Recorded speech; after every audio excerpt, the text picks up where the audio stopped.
Hello everyone, welcome to the channel Einstein's Mechanics. And in these tutorials, we are going to introduce ourselves to the topic complex numbers.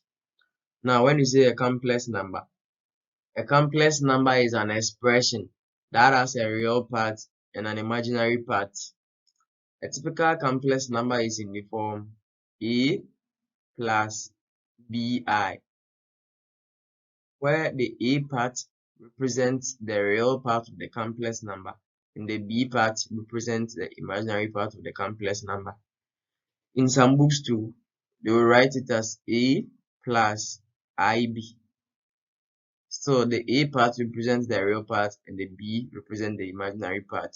So the bottom lines, the number or the variable which stands alone in the complex number represents the real part of the complex number, and the variable or the number attached to the I represents the imaginary part of the complex number.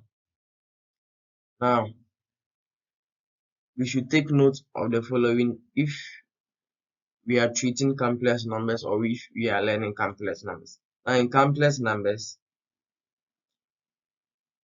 we make these assumptions.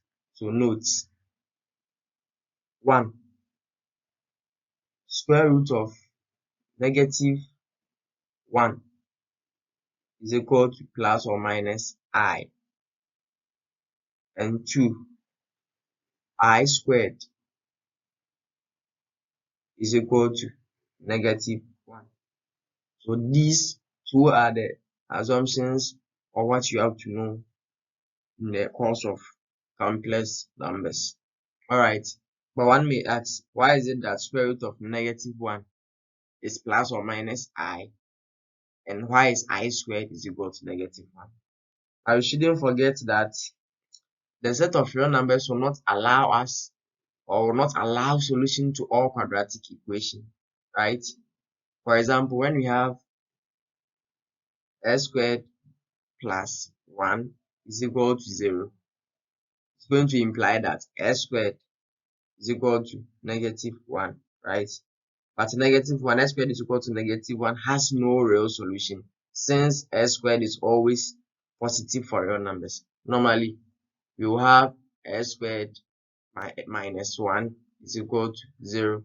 Then at the end of the day, we are going to have s squared is equal to what? 1. So more times or mostly, s squared is always positive for real numbers. However, we can overcome the difficulty by enlarging the set of real numbers to include a new number denoted I, with the property that I squared is equal to what? Negative 1. So here, the bottom line is that the introduction of I squared is helping us to solve complicated equations or complicated quadratic equations in this form, right? Okay, now let's look at this part too. Okay, now the introduction of this new number I help us to overcome the problem of finding the square root of a negative number, like I used or explained earlier. If we have s squared plus 1 is equal to 0, we are going to have x squared is equal to negative 1, and x will be equal to square root of what? Negative 1, or plus or minus square root of negative 1. When you punch square root of negative 1 on the calculator, you're going to get math error. It's not going to be possible. But the introduction of complex numbers will help us to solve equations like this. So let's try solving one or two examples. Let's take the square root of negative 25. What will be the answer? Square root of negative 25. When you punch this on the calculator, you are going to get math error. But the introduction of complex number has made this possible. Okay, so let's start. So square root of negative 25 can be rewritten as negative 1 times 25, right? Because negative 1 times 25 will give me negative 25. It's the same thing. And a property of set, when we have two numbers multiplying under a square root, we can separate the two numbers and give them their individual square roots, right? So you can say that here we will have negative square root of -1 multiplying square root of what? 25. Now, you shouldn't forget that you just made mention of the fact that in complex numbers, we always assume that square root of -1 is equal to what? I. So we are using that property here. So if square root of -1 is I, then you are going to have I times what is square root of 25? You will get plus or minus what? 5, right? So here we have I times plus or minus 5. So we're going to give us plus or minus 5I. So that is what you get when you find the square root of -25. When you take the square root of -25, you are going to get plus or minus 5I. Okay. Now let's take another example. Okay. Let's solve this quadratic equation. X squared minus 6x plus 25 equals 0. Okay. Previously, when you are solving quadratic equation and you have a discriminant which is less than 0, the calculator will give you a complex number, or it will tell you that there is no solution, or it has no real roots, right? Okay, but the introduction of complex numbers has made this possible. We can solve this with the idea of complex numbers. So let's compare this to the general form of quadratic equation. So we are going to have ax squared plus bx plus c equals 0, where a is equal to 1 because the coefficient of x squared is 1. B will be equal to -6 and C equal to 25. Okay. Then let's go to the quadratic formula. X is -b plus or minus square root of b squared minus 4ac all over 2a. Let's do a substitution. -b.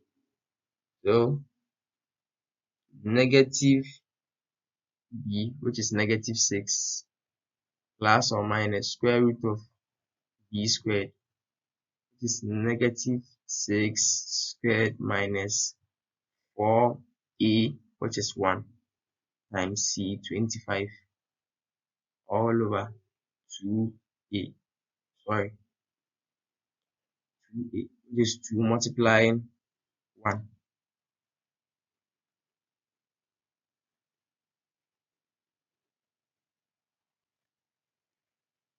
So 2a, 2 times 1. Alright. Now, we are going to have, from here, we're going to have positive 6 plus or minus square root of b squared, -6 all squared, going to give us 36, minus 4 times 1 times 25 will give us 100, all over 2a, which is 2 times 1, which gives us 2. Alright, let's simplify further. Let me make space for this.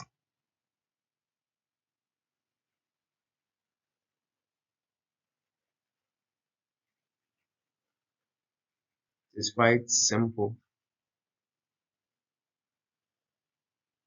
We are just applying the idea of complex numbers to solve quadratic equations which are having a discriminant less than 0. Alright, so from here we are going to have x equals 6 plus or minus square root of 100 minus 36. So -64 rather. 36 minus 100 is going to give us -64. So -64 all over 2. Alright.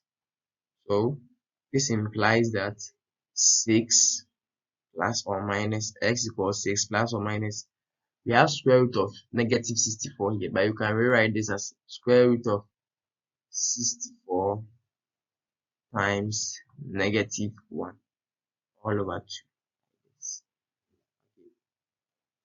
we are going to have 6 plus or minus square root of 64 times square root of -1 all over 2, right? So we are going to get 6 plus or minus square root of 64 is what? Know that square root of 64 gives us 8. So 8 multiplying, we have square root of -1 here. So we use our property that we know. So it would be what? I all over 2. Square root of -1 is I, right? So we have 6 plus or minus 8 times I all over 2. Let's continue here.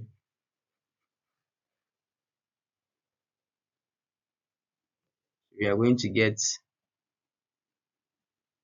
6 plus or minus 8i, because 8 is multiplying I all over what? 2. So simple fraction, 6 divided by 6 plus or 6 over 2 plus or minus 8i over 2 is going to give us 3 plus or minus 4i. Splitting this, you can get two answers for x as 3 plus 4i and 3 minus 4. So this is how we use the idea of complex numbers to solve quadratic equations that has a discriminant less than 0, and the discriminant is the b squared minus 4ac. So when you substitute your values, and the b squared minus 4 is the value of b squared minus 4ac is less than 0, that is negative, then complex numbers is going to be handy. We're going to use complex numbers. Alright, now let's move on to the next thing.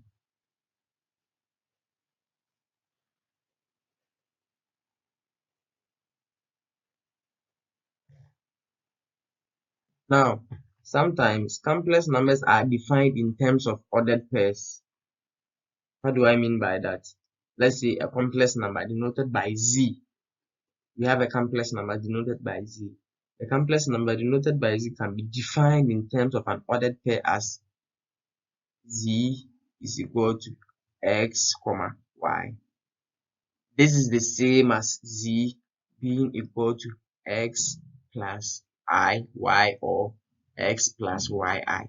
So the x here represents the real part, the complex number, and the y represents the imaginary part. So in the ordered pair, the x part or the first part represents the real part, the second part represents the imaginary part.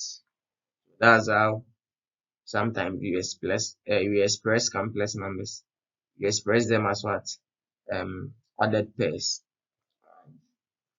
Now let's move on to equality of complex numbers.